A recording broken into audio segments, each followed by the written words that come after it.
এক ভিডিওতে ঈদ স্পেশাল 4টা ভীষণ মজাদার ডেজার্ট পেয়ে যাবেন। আসসালামু আলাইকুম everyone, welcome back to my channel. ফার্স্টে আমি বানাবো নোয়াবি সেমাই। আসলে এটা মুখে লেগে থাকার মতো একটা সেমাই। এই নোয়াবি সেমাইটা আপনারা ঈদের আগের দিন বানিয়ে ফ্রিজে রেখে দিতে পারবেন। ফ্রিজে নর্মাল চেম্বারে রেখে 4 থেকে 5 দিন বা তার চেয়েও বেশি সময় খেতে পারবেন। সেমাইয়ের মধ্যে সবচেয়ে প্রিয় হচ্ছে আমার এই নোয়াবি সেমাইটা, আর এইভাবে একবার তৈরি করে দেখবেন, এত বেশি মজার হয়। আমি একদম সহজ উপায়ে শেয়ার করার চেষ্টা করছি, একদম কম সময়ে তৈরি করে নিতে পারবেন, উপকরণও এত বেশি লাগবে না। তাহলে চলুন আর কথা না বাড়িয়ে শুরু করছি আজকের রেসিপি। নোয়াবি সেমাই তৈরি করার জন্য ফার্স্টে চুলায় একটা প্যান বসিয়ে দিয়েছি, তার মধ্যে 1 টেবিল চামচ পরিমাণ দিয়ে দিচ্ছি ঘি, আর এই ঘিয়ের মধ্যে আমি কিছু ড্রাই ফ্রুটস ভেজে নিব। আমি এখানে চীনা বাদাম, কাঠবাদাম, কাজু বাদাম, সেই সাথে কিশমিশ নিয়েছি। আপনারা চাইলে যে কোনো একটা বাদামও নিতে পারেন। সবগুলোকে খুব ভালোভাবে কিছুক্ষণ লো আঁচে ভেজে নিব। বাদামগুলো ভাজার সময় চুলার আঁচটাকে অবশ্যই লোতে রাখতে হবে। 3 থেকে 4 মিনিট সময় নিয়ে আমি এগুলাকে ভেজে নিয়েছি। খুব সুন্দর একটা ফ্লেভার ছড়াচ্ছে। এখন এগুলাকে উঠিয়ে নিব। বাদামগুলো যাতে না পুড়ে যায় সেদিকটা কিন্তু খেয়াল রাখতে হবে। এখন একটা বাটিতে আমি এগুলাকে উঠিয়ে নিচ্ছি আর একটা সাইডে রেখে দিচ্ছি। আমি এখানে বাদামের পরিমাণটা একটু বেশি পরিমাণে নিয়েছি। আমার মনে হয় বাদামটা একটু বেশি দিলে এটা খেতে আরও বেশি মজা লাগে। আমি এখানে 1 প্যাকেট নিয়ে নিচ্ছি লাচ্চা সেমাই। লাচ্চা সেমাইটা আগে থেকে ভাজা থাকে, ঘিয়ে ভাজা, তারপরে এটাকে আমি আরেকটু ভেজে নিব। আমি এখানে 200 গ্রামের যে প্যাকেটটা হয় ফুল প্যাকেটটাই নিয়েছি। আর এখন চুলায় একটা প্যান বসিয়ে দিয়েছি, তার মধ্যে 1 চামচ ঘি দিয়েছি। যেহেতু এটা ঘিয়ে ভাজা সেমাই, এত বেশি ঘি দেওয়ার দরকার নাই, অল্প ঘিয়ের মধ্যেই ভেজে নিলে খুব সুন্দর একটা ফ্লেভার আসবে। আমি চুলার আঁচটাকে লোতে করে এই সেমাইগুলোকে 4 থেকে 5 মিনিটের মতো ভেজে নিব। দেখবেন 4 থেকে 5 মিনিট ভাজার পর কালারটা একটু চেঞ্জ হয়ে গেছে, সেই সাথে খুব সুন্দর একটা ঘ্রাণ ছড়াচ্ছে। 4 থেকে 5 মিনিট পর আমি এখানে অ্যাড করব চিনি। চিনিটা অবশ্যই নিজেদের স্বাদ মতো দিয়ে দিবেন। আমি এখানে হাফ কাপ দিয়েছি 200 গ্রামের জন্য। চিনিটা দেওয়ার পর কিন্তু খুব ভালোভাবে আবারও মিশিয়ে নিতে হবে। চুলার আঁচটা অবশ্যই লোতেই থাকতে হবে। আর এখন আমি দেখিয়ে দিচ্ছি সেমাইটা কতটা ক্রিস্পি হয়েছে। সেমাইটা কিন্তু অনেক বেশি মুচমুচে হয়েছে। এই পর্যায়ে চুলার আঁচটাকে কিন্তু অফ করে দিতে হবে, না হলে কিন্তু সেমাইটার মধ্যে যে চিনিটা দিয়েছি ওইটা ক্যারামেল হয়ে নিচে লেগে যাবে।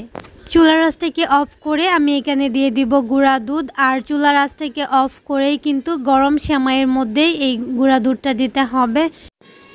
সেমাইয়ের মধ্যে যে গরমটা আছে ওইটা দিয়ে কিন্তু গুঁড়া দুধটা খুব ভালোভাবে হয়ে যাবে। আর সেমাইটার মধ্যে আমি মিশিয়ে নিচ্ছি। এই পর্যায়ে আপনারা একটা কাজ করতে পারেন, সেমাইটাকে ঠান্ডা করে যে কোনো এয়ারটাইট কন্টেনারে রেখে দিতে পারেন, দীর্ঘদিন সংরক্ষণ করে রাখতে পারবেন। পরে শুধু এটাকে গরম পানি করে বা গরম দুধ করে এটার মধ্যে দিয়ে দিলেই হবে।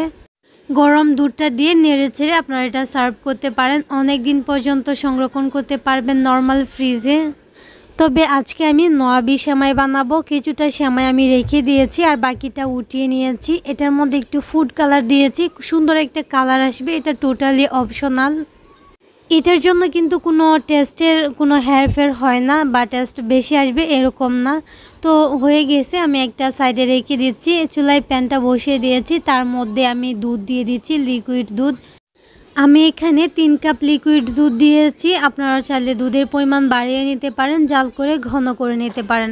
তবে আমি এখানে গুঁড়া দুধ ইউজ করছি, যার কারণে কিন্তু দুধটা এত বেশি ঘন করা দরকার নাই, এমনিতেই ঘন হয়ে যাবে। চিনি দিয়েছি, সেই সাথে এটাকে কিছুক্ষণ জাল করে নিচ্ছি। আমি এখানে 1/3 কাপের মতো গুঁড়া দুধ দিয়েছি। চিনিটা অবশ্যই ব্যালেন্স করে দিতে হবে, কারণ সেমাইয়ের মধ্যেও চিনি আছে, এখন এখানেও দিতে হবে। আমি কনডেন্স মিল্কও একটু দিয়েছি, এতে করে আরও বেশি ভালো লাগবে। কনডেন্স মিল্কের পরিবর্তে শুধু চিনি দিয়েও কিন্তু এই কাজটা করা যায়। এখন 4-5টা বলক আসছে, হালকা ঘন হয়ে আসছে। এখন এর মধ্যে দিয়ে দিব ফ্লেভারের জন্য আমি এলাচ গুঁড়ো 1 চিমটি পরিমাণ, চাইলে আস্ত এলাচও দিতে পারেন বা যে কোনো ফ্লেভার অ্যাড করতে পারেন। আর এখন এটাকে জাল করে নিচ্ছি। আর এখানে আমি কিছুটা নিয়ে নিয়েছি কর্নফ্লাওয়ার আমি এখানে 2 টেবিল চামচ কর্নফ্লাওয়ার নিয়েছি, সেই সাথে 3 টেবিল চামচের মতো পানি দিয়ে এটাকে আমি খুব ভালোভাবে গুলিয়ে নিয়েছি। এখানে কিন্তু আপনারা কাস্টার্ডও দিতে পারেন, কাস্টার্ড পাউডার না থাকলে কর্নফ্লাওয়ার দিয়েও কিন্তু এই কাজটা করা যায়, টেস্ট কিন্তু ঠিকঠাকই থাকে। তো দেওয়ার আগে আবারও কিছুটা সময় খুব ভালোভাবে এটাকে গুলিয়ে নিয়েছি। অল্প করে দিতে থাকবো আর এইভাবে নাড়তে থাকবো, একসাথে দিবেন না, তাহলে কিন্তু নিচে দলা পেকে যাবে। আর এবার দেখবেন কিছুক্ষণের মধ্যেই কিন্তু দুধটা ঘন হয়ে আসছে। আর আমি কিন্তু চুলার আঁচটাকে মোটেও বাড়িয়ে দিব না, সেই সাথে নাড়াচাড়াও অফ করব না। দুধটা কিন্তু হয়ে গেছে, এর থেকে বেশি ঘন করা যাবে না, তাহলে কিন্তু শক্ত হয়ে যাবে ঠান্ডা হওয়ার পর। তো এটাকে একটা সাইডে আমি রেখে দিয়েছি, হয়ে গেছে। এখন হচ্ছে আমি সার্ভিং ডিশ নিয়েছি একটা কাচের, আপনারা চাইলে যে কোনো সার্ভিং ডিশ নিতে পারেন। প্রথমে আমি যে সেমাইটা আগে ভেজে রেখেছিলাম একটা লেয়ার নিচে দিয়ে দিচ্ছি, আপনারা আপনাদের পছন্দ মতো লেয়ার করে দিতে পারেন। তো দেওয়া হয়ে গেছে, দেখেন একটু আমি মোটা টাইপ করে দিয়েছি, কিছুটা বাদামও দিয়েছি, এটা টোটালি অপশনাল, বাদাম অনেকে দেয় না, তবে দিলে কিন্তু খেতে অনেক বেশি ভালো লাগে। সেমাইয়ের লেয়ার দেওয়ার পর ক্রিমটা দিয়ে দিয়েছি, দেওয়ার পর হচ্ছে আবারও একটা সেমাইয়ের লেয়ার দিয়েছি। খুব ভালোভাবে কিন্তু হাত দিয়ে এভাবে ছড়িয়ে ছড়িয়ে দিতে হবে। তারপর সাইড দিয়ে আমি যে একটু ফুড কালারের মতো রেখেছিলাম ওইটা দিয়ে দিচ্ছি। দেন আমি হচ্ছে মাঝখানটাতে আগে থেকে যে ড্রাই ফ্রুটসগুলো ভেজে রেখেছিলাম এগুলা দিয়ে দিব, এতে করে দেখতেও অনেক বেশি সুন্দর লাগে আর খেতেও কিন্তু মাশাআল্লাহ এত বেশি মজা হয়েছিল। এই নয়াবই সেমাইটা বলে বোঝাতে পারবো না, এত বেশি মজা হয়েছে, কারণ উপরের সেমাইটা আর নিচের সেমাইটা একটু ক্রিস্পি আর মাঝখানে ক্রিম একটা লেয়ার, সেই সাথে বাদাম দেওয়া আছে, সব মিলিয়ে এটা খেতে এত বেশি মজার হয়েছে। অবশ্যই আমার রেসিপিটা ফলো করে একবার বাসায় ট্রাই করে দেখবেন। আমি কিন্তু একদম সহজভাবে শেয়ার করার চেষ্টা করেছি। আর এখন একটু দেখিয়ে দিচ্ছি এটার যে 2-3টা লেয়ার হয়েছে, উপরে একটা সেমাইয়ের লেয়ার, নিচে একটা সেমাইয়ের লেয়ার আর মাঝখানটাতে ক্রিম। এই 3টা একসাথে করে খেলে এত বেশি মজার হয়েছে, দেখেন এভাবে কিন্তু সার্ভ করে দিতে পারেন, ফ্রিজে রেখে খেতে পারেন, অনেক বেশি মজার হয়। ঈদে যদি আপনারা একবার এটা ট্রাই না করেন আমি মনে করব পুরাই মিস করছেন। আসলে এটা মুখে লেগে থাকার মতো নয়াবি সেমাই। মাই চ্যানেল, আজকে আমি পাউরুটি দিয়ে দুনিয়ার সবচাইতে সহজ ও ভীষণ মজাদার মন প্রাণ ঠান্ডা করে একটা ডেজার্ট রেসিপি শেয়ার করব। এই ডেজার্টটা কিন্তু 10 মিনিটেই তৈরি করে নিতে পারবেন। তাছাড়াও একদম কম উপকরণে মেহমান আপ্যায়ন বলেন বা যে কোনো অনুষ্ঠানে অথবা এই গরমে ঠান্ডা ঠান্ডা এই ডেজার্টটা খেলে মন প্রাণ কলিজা ঠান্ডা হয়ে যাবে। তাছাড়াও আমি একদম সহজ রেসিপিতে আপনাদের সাথে শেয়ার করার চেষ্টা করছি, আশা করছি আপনাদের ভালো লাগবে। তাহলে চলুন আর কথা না বাড়িয়ে ভিডিওতে একটা লাইক দিয়ে চ্যানেলটাকে সাবস্ক্রাইব করে শুরু করি আজকের নতুন রেসিপি। যেহেতু আজকের এই ডেজার্টটা আমি পাউরুটি দিয়ে বানাবো, তার জন্য ফার্স্টে আমার লাগবে পাউরুটি। পাউরুটির সাইডে যে ব্রাউন অংশগুলো আছে এই ব্রাউন অংশগুলো একটা নাইফ দিয়ে কেটে সাইডে রেখে দিচ্ছি, কারণ ব্রাউন অংশগুলো কিন্তু একটু শক্ত টাইপের থাকে। পাউরুটির এই সাইডের অংশগুলো দিয়ে ব্রেড গামস তৈরি করে নিতে পারবেন। আমি এখানে একটা সার্ভিং ডিশ নিয়েছি। প্রথমে আমি পাউরুটিগুলো খুব ভালোভাবে সার্ভিং ডিশে এভাবে সেট করে নিচ্ছি। যে কোনো সার্ভিং ডিশেই কিন্তু এটা সেট করা যায়। আমি খুব ভালোভাবে পাউরুটিগুলো কেটে নিচের সাইডটাতে দিয়ে দিচ্ছি।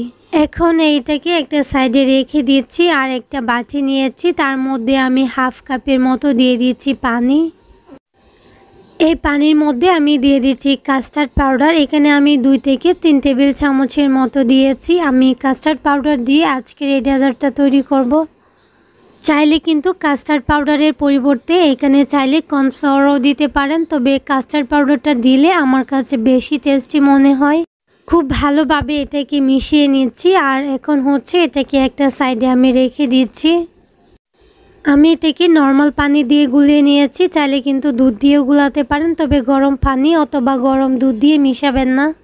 এই মিশ্রণটাকে একটা সাইডে রেখে দিচ্ছি। এখন চুলায় একটা প্যান বসিয়ে দিয়েছি, তার মধ্যে দিয়ে দিচ্ছি 3 কাপ লিকুইড দুধ। দুধটাকে খুব ভালোভাবে জাল করে বলক নিয়ে আসবো। দুধটা কিন্তু এত বেশি ঘন করা দরকার নাই, চাইলে এখানে গুঁড়া দুধ অ্যাড করতে পারেন, এতে করে এটা আরও বেশি টেস্টি হবে। আর আমি কিন্তু এই লিকুইড দুধটা গুঁড়া দুধ দিয়ে বানিয়েছি, যার জন্য এখানে এক্সট্রা কোনো গুঁড়া দুধ অ্যাড করব না, দিয়ে দিচ্ছি স্বাদ মতো চিনি। আমি এখানে 1/3 কাপের মতো দিয়ে খুব ভালোভাবে নেড়েচেড়ে মিশিয়ে নিচ্ছি। স্বাদ মতো লবণ দিয়ে দিচ্ছি, তবে মিষ্টি খাবারে যারা লবণ পছন্দ করেন না তারা চাইলে এটা স্কিপ করতে পারেন। দুধটা কিন্তু 2 থেকে 3টা বলক চলে আসছে। এখন এর মধ্যে আমি দিয়ে দিব আগে থেকে যে কাস্টার্ড পাউডারটা রেডি করে রেখেছিলাম। কাস্টার্ড পাউডারটা দেওয়ার আগে এভাবে চামচ দিয়ে খুব ভালোভাবে নেড়েচেড়ে নিতে হবে, কারণ এটা নিচে একদম জমে যায়। কাস্টার্ড পাউডার দেওয়ার সময় চুলার আঁচটাকে আমি মিডিয়াম টু লোতে রেখেছি, কারণ কাস্টার্ড পাউডার দেওয়ার সাথে সাথেই কিন্তু এই দুধটা ঘন হয়ে যায়। কাস্টার্ড পাউডারটা দেওয়ার কিছুক্ষণের মধ্যেই দেখবেন এই দুধটা ঘন হয়ে আসছে। তো অনবরত নেড়েচেড়ে আমি এটাকে মিশিয়ে নিচ্ছি। এই পর্যায়ে নাড়াচাড়া একেবারে অফ করা যাবে না, কারণ যদি নাড়াচাড়া অফ করেন নিচে কিন্তু লেগে যাবে। তো আমি 1 চিমটি দিয়ে দিচ্ছি এলাচ গুঁড়ো ফ্লেভারের জন্য। দেখেন ঠিক এরকম একটা ঘনত্ব যখন চলে আসবে এটাকে আমি নামিয়ে নিচ্ছি। আর এদিকে আগে থেকে পাউরুটিটা আমি সেট করে রেখেছিলাম, এটার উপরে অর্ধেকটা আমি কাস্টার্ড আর দুধের মিশ্রণ দিয়ে দিচ্ছি। গরম থাকা অবস্থায় কিন্তু এই মিশ্রণটা দিয়ে দিতে হবে, যার ফলে নিচের পাউরুটিটাও নরম হয়ে যাবে। খুব ভালোভাবে আমি একটা স্প্যাচুলার দিয়ে এটাকে সমান করে দিয়েছি। তারপর আবারও উপর থেকে পাউরুটিটা এভাবে দিয়ে দিচ্ছি। চাইলে কিন্তু 2, 3, 4টা করেও লেয়ার দিতে পারেন, তবে আমি 2টা লেয়ারে দিয়ে দিব। তো পাউরুটিটা আমি আবারও খুব ভালোভাবে দেখেন সেট করে নিয়েছি। যতটুকু জায়গা ফাঁকা ছিল সবটুকু জায়গার মধ্যে আমি পাউরুটি এভাবে টুকরো করে দিয়ে দিচ্ছি। আর এখন হচ্ছে আবারও আগের মিশ্রণটা উপরে ঢেলে দিব। এই মিশ্রণটা কিন্তু এখন একটু শক্ত হয়ে গেছে, কারণ ঠান্ডা হয়ে যাচ্ছে, খুব তাড়াতাড়ি দিয়ে দিতে হবে। মিশ্রণটা দেওয়া হয়ে গেলে একটা স্প্যাচুলার দিয়ে খুব ভালোভাবে এটাকে সমান করে নিব। তো দেখেন খুব ভালোভাবে সমান করে নিয়েছি। এখন এটাকে আমি ফ্রিজে রেখে দিব 3 থেকে 4 ঘন্টার জন্য। এটাকে ফ্রিজে রাখার আগে আমি কিছুটা গুঁড়া দুধ একটা চাকনি দিয়ে এভাবে ছেঁকে উপরটাতে দিয়ে দিচ্ছি। এই কাজটা কিন্তু চাইলে পরেও করতে পারেন, এটা দিলে দেখতে কিন্তু অনেক বেশি সুন্দর দেখা যায়। আমি এখানে গুঁড়া দুধ দিয়েছি, আপনারা চাইলে এখানে চিনিটাকে গুঁড়া করে পাউডার করে আর কি দিতে পারেন। উপর থেকে লেবুর যে সবুজ অংশটা আছে, কুসার অংশটা, ওইটা একটা গ্রেটার দিয়ে গ্রেট করে দিয়ে দিচ্ছি। এতে করে সুন্দর একটা ফ্লেভার আসবে খাওয়ার সময়, আর দেখতেও কিন্তু অনেক বেশি সুন্দর দেখা যাচ্ছে। আর খাওয়ার সময় তো অনেক অনেক বেশি সুন্দর একটা ফ্লেভার আসবে। এখন এটাকে ফ্রিজে রেখে দিব 2 থেকে 3 ঘন্টার জন্য। 2 থেকে 3 ঘন্টা পর আমি এটাকে একটু কেটে দেখাচ্ছি কীরকম হয়েছে। এত বেশি সুন্দর হয়েছে, মনে হচ্ছে কেক। আবার চাইলে আপনি এটাকে পুডিংও মনে করতে পারেন। খেতে কিন্তু ভীষণ টেস্টি হয়েছিল। বলেন তো দেখি, একদম কম উপকরণে আর কম সময়ে যদি এত মজাদার একটা ডেজার্ট তৈরি করা যায়, তাও আবার পাউরুটি দিয়ে, তাহলে আর কি লাগে। আর এটা তো ঠান্ডা ঠান্ডা খেলে একদম আত্মাটা শান্তি হয়ে যাবে। দেখতেও কিন্তু নামি দামি একটা ডেজার্টের মতোই দেখা যাচ্ছে। আমার কাছে অনেক বেশি ভালো লেগেছে, আশা করছি আপনাদেরও ভালো লাগবে। স্পেশাল সবচেয়ে সহজ আর মজাদার ডেজার্ট হচ্ছে শিরকুরমা। আসসালামু আলাইকুম everyone, welcome back to my channel Najma special recipe. আজকে আমি তৈরি করব পাকিস্তানের ফেমাস একটা ডেজার্ট শিরকুরমা। শিরকুরমাটা অনেক বেশি ক্রিমি আর এটার মধ্যে রাজকীয় একটা ব্যাপার থাকে। টেস্টের দিক দিয়ে খেয়ে বলবো অসম্ভব মজাদার হয়। তাই আমি বলবো ঈদে নানান রকম ডেজার্টের সাথে রেগুলার সময়ের পরিবর্তে একবার হলেও এই শিরকুরমাটা ট্রাই করে দেখবেন। একদম অল্প সময়ে তৈরি করে নেওয়া যায়। তাহলে চলুন আর কথা না বাড়িয়ে ভিডিওতে একটা লাইক দিয়ে চ্যানেলটাকে সাবস্ক্রাইব করে শুরু করি আজকের নতুন রেসিপি। তৈরি করার জন্য ফার্স্টে লাগবে দুধ। আমি একটা প্যানে দিয়ে দিচ্ছি 1 লিটার দুধ। দুধটাকে গরম করে একটা সাইডে রেখে দিব। 1 কাপ সেমাইয়ের জন্য 1 লিটার দুধ লাগবে। দুধটাকে গরম করে নিচ্ছি, জাল করে কিন্তু অনেকটা ঘন করে নিতে হবে। দুধটাকে জাল করে ঘন করে নিতে হবে, তাহলে সেমাইটা কিন্তু অনেক বেশি ক্রিমি হবে, খেতে অনেক বেশি ভালো লাগবে। দুধটাকে ঘন করার জন্য আমি অ্যাড করছি 3 টেবিল চামচের মতো গুঁড়া দুধ। গুঁড়া দুধ অ্যাড করলে খুব তাড়াতাড়ি দুধটা ঘন হয়ে যায় আর এটা অনেক বেশি টেস্টি হয়। যেহেতু আমি এখানে গুঁড়া দুধ অ্যাড করছি, যার জন্য বেশি একটা জাল দিতে হবে না, খুব তাড়াতাড়ি দুধটা ঘন হয়ে যাবে।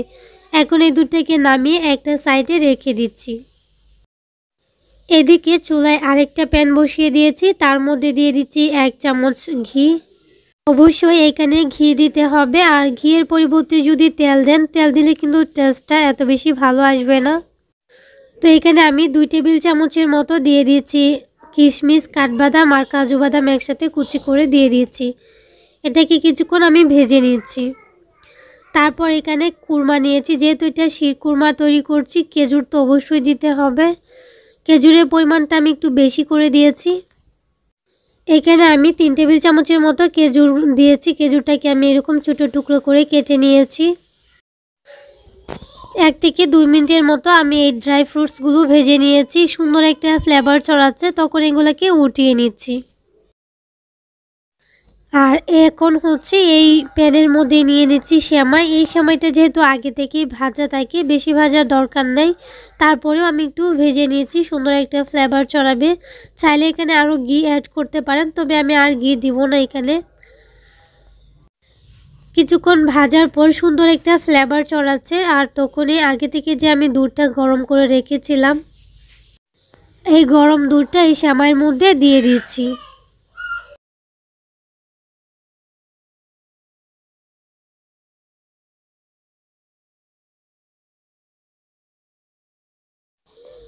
খুব ভালোভাবে দুধের সাথে সেমাইটাকে মিশিয়ে নিচ্ছি, আর সফট হয়ে আসার আগ পর্যন্ত কিন্তু মিশিয়ে নেব। আর এইভাবেই 6 থেকে 7 মিনিটের মতো মিডিয়াম আঁচে কিন্তু এই সেমাইটাকে রান্না করে নিয়েছি। 6 থেকে 7 মিনিট রান্না করলে কিন্তু সেমাইটা একদম রেডি হয়ে যাবে। সেমাইটা কিন্তু অনেক বেশি সফট হয়ে আসছে। যেহেতু শিরকুরমা রান্না করছি, এটা অনেক বেশি ক্রিমি হতে হবে, যার জন্য এখানে কনডেন্স মিল্ক দিয়েছি, চাইলে কিন্তু চিনিও দিতে পারেন। আমি এখানে 3 টেবিল চামচের মতো দিয়েছি। এটাই আমার জন্য একদম পারফেক্ট মিষ্টি হয়েছে। আপনারা নিজেদের টেস্টের উপর ব্যালেন্স করে দিয়ে দিবেন। দেখেন এই শিরকুরমাটা অনেক বেশি ক্রিমি হয়েছে, আর এটা কিন্তু একদম হয়ে গেছে। এই পর্যায়ে কিন্তু চুলার আঁচটাকে একদম লোতে করে দিয়েছি, আর এখানে আমি স্বাদ মতো লবণ দিব। অবশ্যই যারা মিষ্টি খাবারে লবণ পছন্দ করেন না, তারা স্কিপ করতে পারেন। আর এটাতে যাতে সুন্দর একটা ফ্লেভার ছড়ায়, তার জন্য আমি এখানে অ্যাড করছি 1 চিমটি পরিমাণ হচ্ছে এলাচ গুঁড়ো। আর এখন আমি অ্যাড করব হচ্ছে আগে থেকে যে ড্রাই ফ্রুটসগুলো ভেজে রেখেছিলাম, এগুলো দিয়ে দিয়েছি, আর চুলার আঁচটাকে একদম অফ করে দিচ্ছি। এখন খুব ভালোভাবে এটাকে মিশিয়ে নিচ্ছি। আর এখন যে ঘনত্বটা আছে, এটা কিন্তু একদম পারফেক্ট আছে, এর থেকে বেশি ঘন করতে যাবেন না, তাহলে কিন্তু ঠান্ডা হওয়ার পর এই শিরকুরমাটা আরও বেশি ঘন হয়ে যাবে। আমি একটু দেখিয়ে দিয়েছি, এটা একদম পারফেক্ট আছে। আর দেখেন ক্রিমি একটা ভাব এরকম একটু পাতলা টাইপের থাকবে, তখন কিন্তু এটাকে নামিয়ে নিতে হবে, আর ঠান্ডা হওয়ার পর কিন্তু একদম ঠিকঠাক হয়ে যাবে। তো আমার শিরকুরমাটা কিন্তু একদম রেডি। এখন হচ্ছে এটাকে হালকা কুসুম গরম থাকা অবস্থায় সার্ভ করে নেব। যদি রেসিপিটা ভালো লেগে থাকে, প্লিজ চ্যানেলটাকে সাবস্ক্রাইব করে পাশে থাকা বেল আইকনটা অন করে দিবেন। আর হ্যাঁ, যারা অলরেডি এই কাজটা করেছেন তাদেরকে অসংখ্য ধন্যবাদ। শিরকুরমাটা এত বেশি টেস্টি হয়েছিল, কি বলবো। একবার হলেও আপনারা ট্রাই করে দেখবেন। ঈদে ঠান্ডা এই শিরকুরমাটা যদি সার্ভ করেন, যে কেউ খেয়ে আপনার প্রশংসা করতে বাধ্য হবে। ঈদ স্পেশাল সবচেয়ে সহজ আর ভীষণ মজাদার একটা সেমাইয়ের ডেজার্ট রেসিপি শেয়ার করার চেষ্টা করেছি। আশা করছি আপনাদের খুবই ভালো লেগেছে, সেই সাথে সহজও লেগেছে। তাহলে আজকের রেসিপি এই পর্যন্তই। সবাই অনেক বেশি ভালো থাকবেন, সুস্থ থাকবেন। আল্লাহ হাফেজ। আসসালাম। মাত্র 3টা উপকরণে এই গরমে মন প্রাণ ঠান্ডা করা সুজির মালাই চপ। এই মালাই চপটা যে একবার দেখবেন সেই কিন্তু বানিয়ে নিতে পারবেন। আর এটা খেতে যে কত বেশি মজার হয়েছিল, বাসায় একবার ট্রাই না করলে বুঝতে পারবেন না। মুখে দেওয়ার সাথে সাথেই কিন্তু গলে যায়। আশা করছি আপনারা দেখেই বুঝতে পারছেন। তাছাড়াও আমি একদম সহজ রেসিপিতে আপনাদের সাথে শেয়ার করার চেষ্টা করছি। আশা করছি আপনাদের কাছে আজকের এই সুজির মালাই চপ ডেজার্টটা অনেক বেশি ভালো লাগবে, সেই সাথে সহজও লাগবে ইনশাআল্লাহ। তাহলে চলুন আর কথা না বাড়িয়ে ভিডিওতে একটা লাইক দিয়ে চ্যানেলটাকে সাবস্ক্রাইব করে শুরু করি আজকের নতুন রেসিপি। সুজির মালাই চপ তৈরি করার জন্য ফার্স্টে একটা মিক্সিং বোল নিয়েছি, তার মধ্যে নিয়ে নিয়েছি 2টা ডিম। সুজির এই মালাই চপটা তৈরি করার জন্য ডিমটা অবশ্যই রুম টেম্পারেচারের হতে হবে। ডেজার্টটা তৈরি করার 15 থেকে 20 মিনিট আগে ফ্রিজ থেকে নামিয়ে নর্মাল করে নিলেই হবে। দিয়ে দিচ্ছি স্বাদ মতো লবণ। তবে মিষ্টি খাবারে যারা লবণ পছন্দ করেন না তারা চাইলে কিন্তু এটা স্কিপ করতে পারেন। ফ্লেভারের জন্য দিয়ে দিচ্ছি ভ্যানিলা এসেন্স। এই ধরেন 1 চা চামচের মতো হবে। এখন হচ্ছে ডিমটাকে খুব ভালোভাবে ফেটিয়ে নিব। ডিমটাকে এমনভাবে ফেটাতে হবে যাতে ডিমটা একদম ফুমি ফুমি একটা ভাব চলে আসে। আমি তো 3 থেকে 4 মিনিট সময় নিয়ে খুব ভালোভাবে ডিমটাকে একটা হ্যান্ড উইক্স দিয়ে ফেটিয়ে নিয়েছি। চাইলে কিন্তু এটা কাঁটা চামচ দিয়েও করতে পারেন। দেখেন খুব ভালোভাবে ডিমটা ফেটানো হয়ে গেছে। এখন আমি এখানে নিয়ে নিচ্ছি 1 কাপ সুজি। অল্প অল্প করে সুজি দিব আর মেশাতে থাকবো, একসাথে সুজিটা দিব না। আমি এখানে 1 কাপ সুজি নিয়েছি, তবে পরিমাপটা আমি এখন বলতে পারবো না, পরে বলে দিব। অল্প অল্প করে দিয়ে আমি মেখে নিচ্ছি, কারণ এই মালাই চপ তৈরি করার যে ডোটা এটা কিন্তু একদম হার্ড হবে না, নরম টাইপের একটা ডো হবে। তো দেখেন আমি 2টা ডিমের জন্য প্রায় 1 কাপের মতো দিয়ে দিচ্ছি। এই ডোটা কিন্তু ঠিক এরকম নরম আছে। এখন একটা ঢাকনা দিয়ে ঢেকে আমি এটাকে 5 থেকে 10 মিনিটের জন্য রেস্টে রেখে দিব। 10 মিনিট পর দেখেন ডোটা কিন্তু আরেকটু শক্ত হয়ে গেছে। আমি অল্প একটু পানি দিয়ে এই ডোটাকে আরেকটু নরম করে নিয়েছিলাম। আমি এখানে একটা চামচ ব্যবহার করেছি। এই চামচটা দিয়ে আমি মেপে মেপে দিব, তাহলে সবগুলা মালাই চপ একদম সমান হবে। এখন এই চপগুলা ভেজে নিতে হবে। তার জন্য চুলায় একটা প্যান বসিয়ে দিয়েছি, তার মধ্যে পর্যাপ্ত তেল নিয়ে নিচ্ছি। সুজির এই মালাই চপটা তৈরি করার জন্য তেলটা কিন্তু অতিরিক্ত গরম করা যাবে না, একদম কুসুম গরম তেলের মধ্যেই দিয়ে দিতে হবে। দেখে নিশ্চয়ই বুঝতে পারছেন তেলটা কতটুকু গরম। আমি যখন প্রথমে দেওয়া শুরু করছি তখন একদম কুসুম গরম ছিল, তারপর দেওয়া শেষ হওয়ার সাথে সাথে কিন্তু একদম বুটবুট ক্রিয়েট হচ্ছে। সুজির এই মালাই চপগুলো কিন্তু চুলার আঁচটাকে লোতে করেই ভেজে নিতে হবে, অতিরিক্ত জাল করা যাবে না, তাহলে উপরে কালার চলে আসবে আর শক্ত হয়ে যেতে পারে। চুলার আঁচটাকে লোতে করে 2 থেকে 3 মিনিটের মতো এই চপগুলোকে ভেজে নিয়েছি। আমি একটু হালকা লাইট গোল্ডেন ব্রাউন কালার করে ভেজে নিচ্ছি। আমি যেহেতু মালাই তৈরি করব, এমনিতে এই চপগুলো কিন্তু একটা সুন্দর কালার চলে আসবে, ব্রাউনি একটা কালার চলে আসবে। তো দেখেন এই চপগুলো কিন্তু সবগুলো উপরে বেশি উঠছে, আর এগুলোকে আমি নামিয়ে নিচ্ছি। চপগুলোকে তেল জড়িয়ে আমি উঠিয়ে নিয়েছি। সেই সাথে আপনাদেরকে একটা রিকোয়েস্ট করছি, যারা আমার চ্যানেলে আজকে নতুন আছেন, যদি আমার রেসিপিটা একটু ভালো লেগে থাকে প্লিজ চ্যানেলটাকে সাবস্ক্রাইব করে পাশে থাকা বেল আইকনটা অন করে দিবেন। আর হ্যাঁ, যারা যারা অলরেডি এই কাজটা করেছেন তাদেরকে অসংখ্য ধন্যবাদ। সবগুলো চপ কিন্তু আমি তেল জড়িয়ে উঠিয়ে নিয়েছি। দেখেন হালকা একটু ব্রাউন কালার আসছে এই চপগুলোর মধ্যে। আর এখন হচ্ছে আমি একটা মালাই তৈরি করে নিব। তার জন্য একটা ক্যারামেল তৈরি করতে হবে। ক্যারামেলটা তৈরি করলে মালাইয়ের কালারটা কিন্তু অনেক বেশি সুন্দর আসে। আমি এখানে হাফ কাপ চিনি দিয়ে দিচ্ছি। মোট 1 কাপ চিনি নিয়েছি, হাফ কাপ দিয়ে ক্যারামেল তৈরি করব, বাকিটা ক্যারামেল হয়ে গেলে পরে দিয়ে দিব। চাইলে এখানে পানি নাও দিতে পারেন, তবে আমি এই চামচ দিয়ে, রেগুলার চামচ দিয়ে 2 চামচ পানি দিয়ে দিচ্ছি। এতে করে ক্যারামেলটা এত তাড়াতাড়ি পুড়ে যাবে না। খুব ভালোভাবে নেড়ে চেড়ে আমি একটা ক্যারামেল তৈরি করে নিয়েছি। প্রথমে এরকম একটা টেক্সচার আসবে, এটা ভয় পাওয়ার কিছু নাই, কিছুক্ষণের মধ্যেই কিন্তু ক্যারামেলের কালার চলে আসবে। ক্যারামেলটা যখন তৈরি করবেন তখন কিন্তু সতর্ক থাকতে হবে, চুলার আঁচটাকে লোতে করে দিবেন, কারণ ক্যারামেলের কালারটা যদি অনেক বেশি হয়ে যায় বা পুড়ে যায় তাহলে খেতে কিন্তু অনেক বেশি তিতা লাগবে। সুন্দর একটা কালার আসছে, আর তখনই কিন্তু আমি বাকি চিনিটা দিয়ে অল্প একটু পানি দিয়ে দিচ্ছি যাতে আর না পুড়ে। এখন এটাকে কিছুক্ষণ নেড়ে চেড়ে নিলেই কিন্তু ক্যারামেলটা গলে যাবে। এ পর্যায়ে একটু শক্ত হয়ে গেছে, তবে জাল করার সাথে সাথে দেখেন খুব সুন্দরভাবে গলে গেছে। আগে পানি আর চিনিটা দেওয়ার আগেই কিন্তু দুধটা দিয়ে দিতে পারেন, তবে এভাবে যদি গলিয়ে নেন ক্যারামেলটা তাহলে অনেক বেশি সহজ হয়।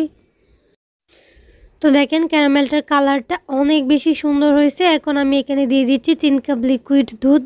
দুধটা দেওয়ার সাথে সাথে কিন্তু ক্যারামেলটা হালকা দলা দলা হয়ে যাবে, তবে এটা চিন্তার কিছু নয়, জাল করার সাথে সাথে কিন্তু ক্যারামেলটা গলে যাবে। আপনারা চাইলে কিন্তু এখানে পাউডার মিল্ক অ্যাড করতে পারেন, এতে করে খেতে আরও বেশি টেস্টি হবে। তবে আমি এখানে দিয়ে দিচ্ছি 2 টেবিল চামচের মতো হবে কনডেন্স মিল্ক। এইখানে যে লিকুইড দুধটা আমি ইউজ করেছি এটা কিন্তু আমি পাউডার মিল্ক দিয়ে বানিয়েছি, যার জন্য আমি এখানে এক্সট্রা করে পাউডার মিল্ক অ্যাড করব না। টেস্টের জন্য দিয়ে দিচ্ছি লবণ স্বাদ মতো। যারা মিষ্টি খাবারে লবণটা পছন্দ করেন না চাইলে কিন্তু স্কিপ করতে পারেন। ফ্লেভারের জন্য এলাচ গুঁড়ো দিয়েছি। এলাচি গুঁড়োটা আমি 1 চিমটি পরিমাণ দিয়েছি। খুব ভালোভাবে নেড়েচেড়ে 2 থেকে 3টা বলক নিয়ে আসার পরেই কিন্তু এটাকে নামিয়ে নেব। যেহেতু মালাই চপ তৈরি করব, মালাইটা যদি অতিরিক্ত ঘন হয়ে যায় তাহলে কিন্তু চপগুলোর ভিতরে মালাইটা ঢুকবে না ভালোভাবে। তো আমি এখানে কাচের একটা সার্ভিং ডিশ নিয়েছি, তার মধ্যে আমি দিয়ে দিয়েছি যে চপগুলো আমি আগে ভেজে রেখেছিলাম। এই চপগুলো কিন্তু গরম আছে, ঠান্ডা হলে হবে না। আর এটি কিন্তু দেখেন তুলতুলে নরম হয়েছে, কারণ মালাইটা তৈরি করতে কিন্তু একদমই সময় লাগে না। এখন উপর থেকে গরম মালাইটা দিয়ে দিব। যেহেতু অনেক বেশি গরম তাই আমি অল্প অল্প করে একটা চামচ দিয়ে দিচ্ছি যাতে হাতে না লাগে। সুজির এই চপগুলোর মধ্যে অবশ্যই গরম যে মালাইটা ওইটা দিতে হবে। দেওয়ার পর এটাকে আমি রেখে দিব ঠান্ডা হওয়ার আগ পর্যন্ত ঢেকে। যখন ঠান্ডা হয়ে গেছে আমি ফ্রিজে এটাকে 3 থেকে 4 ঘন্টার জন্য রেখে দিয়েছিলাম।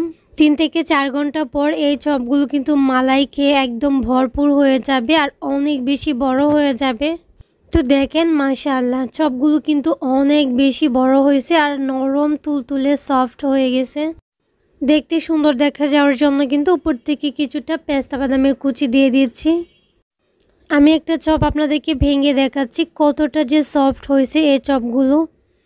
দেখেন, এটা দেখে নিশ্চয়ই বুঝতে পারছেন একদম মুখে দেওয়ার সাথে সাথেই কিন্তু গলে যায়। আর এই গরমে এই ডেজার্টটা ঠান্ডা ঠান্ডা খেতে কত যে মজা লাগে, আপনারা একবার না খাইলে কিন্তু বিশ্বাসই করতে পারবেন না। তাছাড়াও একদম কম উপকরণে এটা শুধু যে গরমে ঠান্ডা ঠান্ডা খেলে মন প্রাণ কলিজা ঠান্ডা হবে তা না। এই মালাই চপটা আপনারা চাইলে কিন্তু মেহমান আপ্যায়নে বা যে কোনো ঈদে বা অনুষ্ঠানে এটা রাখতে পারেন। একদম কম উপকরণেই তৈরি করা যায়। আর হ্যাঁ, সুজি ডোটা কিন্তু একটু পাতলা করে তৈরি করবেন, তাহলে আরও বেশি সুন্দর হবে। এই গরমে প্রাণ জুড়ানো একটা ডেজার্ট রেসিপি শেয়ার করার চেষ্টা করছি, আশা করছি আপনাদের ভালো লেগেছে। তাহলে আজকের রেসিপি এই পর্যন্তই। সবাই অনেক অনেক বেশি ভালো থাকবেন, সবাই সবার জন্য দোয়া করবেন। আল্লাহ হাফেজ, আসসালামু আলাইকুম।